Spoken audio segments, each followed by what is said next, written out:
Honesty. How to handle dishonest employee.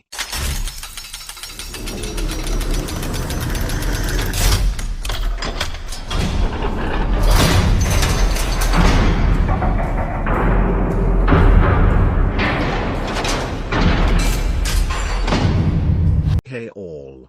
I just joined the group. I have an 8 years employee that I've felt has taken advantage of my generosity increasingly more the last few years. I've suspected her of fudging her hours, but I never had hard evidence until now. Most of my team is on salary and the last thing I want to worry about is tracking time. I have an amazing culture on a team of 10. I feel like I can't trust this person now, and that she stole from me. I feel like I need to terminate this relationship, but I'm looking for any insight. Do I give her another chance?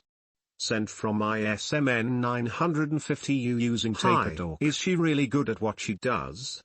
Like much better than everyone else? If so, are you paying her accordingly? Yes. No. Consider giving her a chance. In other cases, do what you have to. Welcome to the forum. This may not be what most want to hear, but if you are to maintain control of the culture and integrity of your company, there should be a zero-tolerance policy against stealing, period. Not handling this directly and tactfully sets a precedence in your company that there is a slight amount of tolerance for it, and inevitably others will learn about it and think less of you as a leader, or follow suit themselves. It's an unfortunate thing to deal with. Imagine all of the time she has stolen from you. This is only what you caught. No need to shun her or make a spectacle. Have a simple private conversation explaining your stance on it, and convey that the company is moving forward without her as an employee. Wish her the best. Thank her for the 8 years she contributed and move on. My initial thought was to terminate. Then the emotions kick in and made me question the decision. Not anymore. I appreciate your feedback. Sent from ISMN 950U using Taper. I absolutely believe in paying above market for good people with the ownership mentality. I hire for growth, not in reaction to growth. I always want capacity so we don't drop the ball with clients. Sent from ISMN 950U using Taper. As an employer, you would be better served to get ahead of these types of situations. Make sure people realize what the ramifications are in advance. Talk to the person when you suspect. It can be done without accusing. A simple conversation about possible situations. There is a way to keep this person if you are so inclined. A week off without pay. No pay increases for a period of time, and a solid confession showing remorse with a commitment not to do it again. Also, repayment or docked pay for the time that was proven. If they don't like this, let them quit or fire them. Document the entire process. Any more details than this? My first inclination is to terminate, but I feel there is more to the story. Circumstances? History? Track record? Is she the number one employee? She's over the last few years gone on office supply runs that should take less than an hour but take 2 hours. Expects me to buy lunch when others are grateful for the last 6 lunches I bought. She is not the most critical employee and is part-time. Hence the timesheet. I haven't addressed the issues to this point because it was never as blatant as this time. Sent from ISMN 950U using Taper. It sucks. You want to trust people and give them the benefit of the doubt. But when they take advantage of you, the situation changes. This situation is complicated for you because you've not addressed the issue before and she's been with you for 8 years. She likely doesn't believe she's doing anything wrong, from her perspective. If she generally does good work for you, then have a sit down and explain that her behavior cannot continue. Document the unsatisfactory performance and what must be done to correct the behavior. Both of you must sign the documentation. If you've never had to do this with an employee, it will not be fun. Depending on what state you live in, you will need this should you decide to terminate her employment. I've had employees leave rather than get put on a performance improvement plan (PIP). I've also had employees thank me for giving them another chance. Remember, humans are naturally inclined to do what is in our best self-interest. The messy part is what someone defines as their best self-interest. Given this detail, I agree that letting her go makes the most sense. Do you worry about minutes? Do you want your employees worried about losing minutes? How much time will be wasted helping a new employee acquire the skills or knowledge that comes from 8 years of experience? Seems a bit ridiculous to me. Same for the fact that most people are recommending terminating the employee. Good luck finding an office supply runner willing to stay 8 years on the same job who doesn't spend a minute and wants to buy you lunch. Is the lunch part even serious? Doesn't sound as egregious as I originally expected. Perhaps a good talk is all you need to iron out expectations. Thread title changed for more clarity. In my experience, employees continue to do these type of things because they think no one notices. Sometimes a simple, direct "I know you went home early yesterday" can go a long way to deterring the behavior. As mentioned, a discussion about expectations and standards is definitely needed. Address it head on. Invite her into your office, show her the discrepancy. If she lies, fire her on the spot. If she has a reasoning for it, hear her out. The only way I would even consider keeping a blatant time thief is if she comes clean. Even then, I would put her on probation, cut her pay for 90 days, and make her clock in directly with you. Jobs don't exist for employees, they exist for the company. I commonly see people with the opposite mindset. This is a company, not an ATM machine for employees. Every employee should understand that their value input gets a money output, not the other way around. Talk to her. Make sure you have the full story. Learn the why. Ask her what she would do in your spot. Then act accordingly. For the future, the time to fire someone is the first time you think about firing them. This case would be an exception until you have full information. Thus the talking to her to get to the bottom of what made you do this. Dang, I'm glad my last boss never thought this way. Lol, this was way back in the early 90s. We had always just worked and he never worried about time. We did what we needed to do and more. He put in a time clock and I bet I never used that thing 10 times over a year. Lol, I always made it clear, if you are going to fire me, do it in the morning so I can go back home and go to sleep. If you fire me in the afternoon, I'm going postal because you've made me miss out on several hours sleep. I told you all that, because, here is what sets off a red flag about this for, she is part-time. Nope, that changes everything. Part-timers go by the rules in my book. I guess I run things a little different than everyone else. Lol, while I always tried to be fair to everyone that worked for me, I did give special treatment to the ones that worked the hardest. I guess this is why I'm not any good at working for someone else. If I go on an errand, I might be gone 2 hours too. No telling what I might end up doing. Stop for food, take a little nap. But my work was always done and usually extra was done before my day was over. If she's a stellar employee sales-wise and meeting project deadlines, then maybe she just needs to be shifted to a flexible hour plan. Work smarter, not harder, because otherwise she may be having longer shopping runs and lunches just to fill in time. However, if not, then there needs to be a discussion that she is not meeting the job standards and that corrective action will need to happen. Docking pay, termination, or having regular accountability meetings. It is not about the time. It is about the honesty. Besides that point, how will it affect the rest of the team seeing the boss get handled by an employee? If the person wants to do things while out, it should be on their own time. Otherwise it is stealing. Seems like the younger generation is much more accepting of this. Back in the day, if I cheated on time and got caught, I would have expected to lose my job. I have a few guys that do this. It's always the young ones. I just quit buying for the takers. Just remember, what you'll do to one, you'll have to do to all. If one gets a slap in the wrist due to dishonesty, then others should have the same. Have a talk with him or her and learn more before making a decision. I once did a job in 30 minutes that should have taken over 2 hours. The guy that was working with me said, "Wow, that was great. Now we have more time to get other things done." I said no. Now we get a very nice relaxing lunch of at least an hour. He was a company man and thought taking a nice lunch was stealing from the company. How do you brainwash an employee so they feel guilty about taking a lunch break? I took lunch, which I deserved whether or not I just saved the company 2 hours, which I did. Nobody said anything because I did excellent work, and always did more than was expected. If they would have, I would have walked right then and there. There comes a time for a reward if it is justly earned. And this wasn't even a reward, lol. But at this company nobody ever took lunch. It was kind of a macho thing. Well, I like to eat, so excuse me for that. The boss let everyone know that you can eat while you are driving. Here's the kicker. One day I offered to take the boss out to lunch. I pay at a really great buffet I found. He agreed. I thought I was being so nice taking the boss out. We went through a burger drive-through. Instead he was driving. I said I was going to the buffet.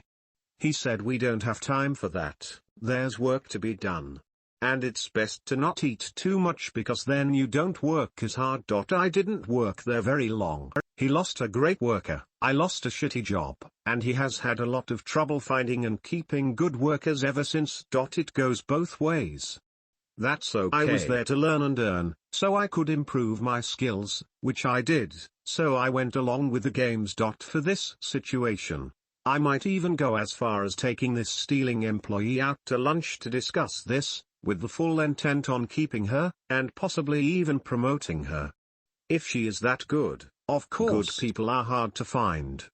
Fantastic people are almost impossible to find. Wait out. Was I stupid? I didn't even get a lunch that I was going to pay for. I'm still friends with my former boss, and now he respects me a whole lot more. Some bosses I am one now wonder why their title is spelled backward, SOB. Anyone can be a boss. Very few can be leaders that inspire and bring out the best in their people. I'm not going to fire a valuable employee on the spot over a few dollars. I'm not going to shoot a shoplifter over a few dollars either. It's all relative. By the way, I have had the most hardworking and loyal co-workers of anyone I've ever known. I tell everyone that although I may be in charge, we are there to help each other in a common goal, so I am not a boss, I am their co-worker that is there to help them and guide them, and it may be my job to make decisions, but if I do my job correctly, they can do theirs. If they can't, it's my fault, not theirs. My people could, and would, run circles around any other department. That's what a good boss can accomplish. Yeah, I've been on both sides. Think this over. It could turn out great if you don't make some snap decision over a few crumbs. I'm sticking up for the unknown hardest worker you never knew you had employee. They're out there. I don't get the part about buying her lunch. Do you mean you treat her to lunch or she asks you to buy lunch for her as if she's your boss? I take her out to lunch and pay to some mid-range restaurant. Somewhere where we can have a conversation. Not McDonald's. This shows a great deal of respect and is acting very professional. I have found that when I treat people as professionals, they live up to the part. I always make it a point to explain that we are all valuable employees. I may have more responsibility, and I may be paid more, but we are all needed. I have been treated so badly so many times that I very purposely go out of my way to not treat people like they don't matter, or they are just peons. Here is the takeaway. If things don't work out, I guarantee you this person will remember being treated with respect. If they do work out, the goal I am after is to make them sorry for what they did and to be grateful for being treated so professionally. I would ask them if it was a money issue. Did they really need that extra $20? If it was that, and they were sorry, and they were a good employee, they get a $40 a week raise right then and there. People don't transform without some jolt to them like that. Do you want a superstar? That goes a long way to create one. More on that later. With my friend John. I don't have a long list of accomplishments in life, but one thing I can say I've done is to always treat people with respect and as professionals. I have been promoted and rewarded for that, but it has often gone unnoticed as well. I once did the job of 3 people in my department for a month. I pleaded for help every day, as I was running at full speed and getting super stressed out. The loser boss never did get me any help. At the end of the project, which was one of the hardest things I've ever done, we had an award ceremony and I was given an award, and a sealed envelope which had a bonus check in it. Damn, was I happy. I could have cried. I told myself over and over that now it would all be worth it. I told myself good job for sticking it out until I opened the envelope. It was for $20. What a kick in the gut. I gave the check to my wife, and I'm still astounded by it today, even though that was 20 years ago. I'll never get over that shock. The company was IBM. Yeah, big powerful IBM. I had other idiot managers there as well. I wish I would have kept that check, or at least copied it, to frame it. I really wish I would have torn it in half and given half back to Ron, saying, "Ron, this is too much, I'm only worth half this amount." And then walked out and quit. But I had a family too bad, because that gesture would be one that Ron would never have forgotten. I've sworn to never make anyone feel so sick as I did when I opened that envelope. Everyone deserves to be treated with a modicum of respect. Think of the guy in some Middle East country that had his hand cut off for stealing a loaf of bread. Damn thief. Why did he steal the loaf of bread? You or I would have too if we were starving, I'm guessing. I always remember, there, but for the grace of God, go I, when I see a homeless person, or a crippled person, or, sure I've been taken advantage of. Sure I've been lied to. But I'm not going to let some petty amount of money make me act like too many of the people that I've encountered in my life. My former IBM manager, Ron, will always be remembered by me. Thanks, Ron. I guarantee you I would be far less of a person today if I had not met you. You were a wake-up call that helped make me who I am today. I'm nothing like you, Ron. Nothing. And I'm damned proud of that. You too, Jeff. And Peggy. All IBM are losers enshrined forever as pathetic examples of what not to be like as a human being. Interesting perspective, isn't it? Now, let's say we stick to our principles and fire her on the spot. Who does that help? Nobody. I'm assuming she's a good worker that might be struggling. Put yourself in her place. How would you feel after being caught for some petty stealing? You're taken out to lunch, given the opportunity to explain yourself, and then given a raise. That's how you can make employees so loyal and grateful that they'd take a bullet for you. I was just talking today about one of the most respected people I am privileged to know. My wife reminded me at one time he was a lazy no-good drunk that was going to AA meetings, which is where he was found by the man that would transform him into a solid pillar of quality that everyone admires. John. I kind of doubt anyone could reach the incredible levels he has if they hadn't been so down in the gutter to begin with. He has drive, morals, and compassion that I rarely have seen in anyone. And at one time he was a worthless bum. There you go. That's the lesson here. When you actually know someone like that, it is an awesome awakening experience to behold. Very cool stories, man. I'm salaried, but even when I wasn't, and to this day, if any superior confronts me about time or hours worked, it's a good reason to walk on the spot. Nothing good ever comes from having bosses or working at a place that is watching the clock instead of the value or work that is or is being produced. I can usually produce the work of 3 individuals in my field, and my superiors know it and let me set my own hours. If they didn't know it or balk at my hours, I don't want to work there anyway. If they are that stupid to not see that I am producing for 3 individuals. This clock watching comes from a scarcity mindset instead of an abundance mindset. If they are a good worker and a producer, everyone else will see it and there will little to no complaining. I don't make it a point to rub my hours on people's faces either. Nothing needs to be said. They understand. If this lady is a producer or good worker, I would give her a raise and find more challenging work for her and tell her to be mindful of the impressions she may be giving. If she is a bad worker, get rid of her, not because of the hours or time thing but because she isn't producing. Dishonesty is dishonesty and should be punished accordingly. But this corporate, 40 hours or weekend time clock worldview is coming to an end. As someone else said, watching the time clock is a sign of scarcity, not abundance. I read a story, may have been on this forum, of a business owner letting one of his real estate agents work remotely. He saw her running errands during the 9 to 5 p.m. window and promptly fired her, regardless of her performance. Maybe a couple long lunches isn't that big of a deal in the long run. Not a good idea. Trust me on this one. A couple long lunches turns into haphazard conformity in which a level of comfortability sets in. This is not good for the environment of your business. I agree with this. The very definition of salaried is that you are not hourly. You aren't being held to a requirement to be in during a set period of time scheduled. This usually means you work more than an hourly employee, but some weeks you may work less.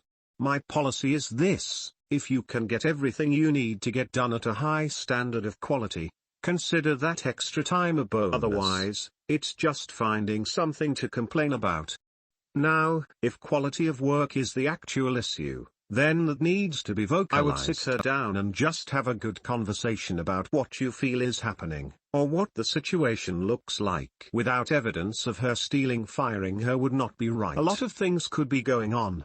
Maybe she has a difficult time in her personal life which is now reflected at her work, or maybe she lost motivation for this job and feels like she is ready for the next step in your company. I feel that keeping the focus on the good things employees do and trying to stimulate that works better for me than punishing them when they do something wrong. I read an interesting book about having difficult or serious conversations which helped me a lot with these things. Crucial conversations. Tools for talking when stakes are high. Strong feelings are coming over me like this is an era in which I don't belong. Too old and now a dinosaur. In the old construction days we would tell each other to leave our personal problems at home. There was no safe space or bosses trying to figure out why the performance was not there. You performed or were relieved of duties. You would pay the price if you lied, cheated, or stole. I do agree that there is an environment that should be established that will affect people's motivations and desires to work. I was a manager for many years at HP. It was a company that was defined by treating people fairly. So I understand the process. I also had a very successful career there and on my own. I managed a crew of managers, maintenance, and rehabers on my apartments.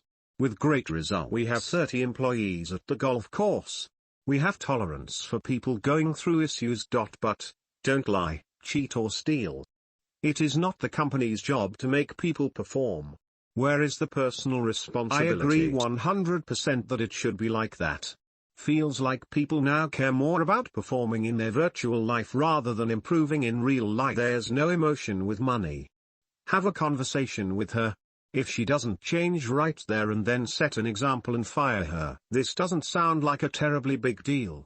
Maybe it was traffic. If that is your reason for firing her, you owe it to yourself to at least have a conversation with her about it to see what she says. When employers fire employees over fairly minor things, it is really easy for a plaintiff's lawyer to make the case that the proffered reason was a pretext and that the real reason was that she was a woman or whatever. Then your lawyer says this doesn't look good and you probably should pay her X thousand to go away because otherwise a jury could find you should pay her 20,000. Have a conversation and see what she has to say. And if it was your mom, and she came up with the lame excuse of she needed to buy medicine for your dad and was too ashamed to ask anyone for money, so she's been padding her hours at work so she can afford the medicine, then what do you say? You say nothing. You fire him or her on the spot. Thanks for making my day. I feel so much better about who I am today. If and when I have a staff, my employees would never be in that situation. That's because I'd pay them what I would want to be paid if I was in their position. I want happy people, and I want people to like and respect me as a boss. Some bosses are like that. Not many, but some. Well, I've learned the hard way to never involve family in business. So I would never be in that situation. Now, if an employee needs more money, then they should be straight up and ask for more hours. Not intentionally steal. Never say never. If you pay your people well and treat them respectfully, then I will agree with you. But I can count on one hand the number of people that do that. Everyone knows what a good boss or manager is. And there are so few of them out there. Your drill sergeant's attitude leads me to believe that there is not a lot of love between your people and life is too short to work at a job or a company that makes you miserable. I help people get out of jobs like that, and I really like myself a lot for doing that, and needless to say so do the people that I help. There are more important things in life than money. You make your own reputation and you write your own destiny. Make it good. So this is no more stealing than much of the advice on this forum. Have you ever moved your business offshore to pay less taxes? Many people say this is stealing also. +1 for promoting. Tell her that she seems to not do well with the counting hours thing and offer to make it official, so long as she makes certain things happen. In exchange for officially not counting her hours, set a standard of achievement on her part, and present it as a promotion. If she says no, okay, but after that you can officially count her hours. Or just promote her. She will naturally work more for the time being. Give her some assignments that require her to be present, or drop this requirement. Now, if you absolutely need her to be present, if that is the essence of the job, and if this has been spelled out, and if she is no good for anything else, then you may have to decide. But it sounds like you've been fine for 8 years. Regarding having a conversation with her, I've had managers have conversations with me along the lines of, "You, my employee, are not creating enough value for me. Here is how you can create more value for me." That usually destroyed any goodwill I had towards the company. Usually my answer was, "Because you, the person talking to me, are in the way, but explaining this kind of thing is not a good idea." Basically, if you, the manager, are the problem, then having the talk will not help. Imagine what she can write on this forum, along the lines of, "My crazy boss is now complaining about an extra hour I spend when running errands," as if 8 hours of faithful service amounted to nothing. Consider this. I bet it did. Most companies do. When the profit grows 3x and you give your employees a 3% raise, this is a broken implicit promise. They will find a way to get even. For example, most people describe most jobs as shitty, and it's because they are made to feel powerless. Every idiot manager can call them and have a conversation because they are trying to have a life. Don't read crappy HR books that say employees are a bunch of idiots, as then this is what you will get. And since when is buying lunch for employees considered generosity or not checking people's hours? I guess it depends on the standard. Unless you've made it from the lower class and fought tooth and nail, through tremendous adversity, I would not bestow moral judgment. "Where's my paycheck?" "Oh, we noticed you were adding time to your hours, so we caught the error and fixed it. The total was about the size of this most recent paycheck." "What? Yeah, good thing we caught that error. That could have been expensive for us. See you tomorrow."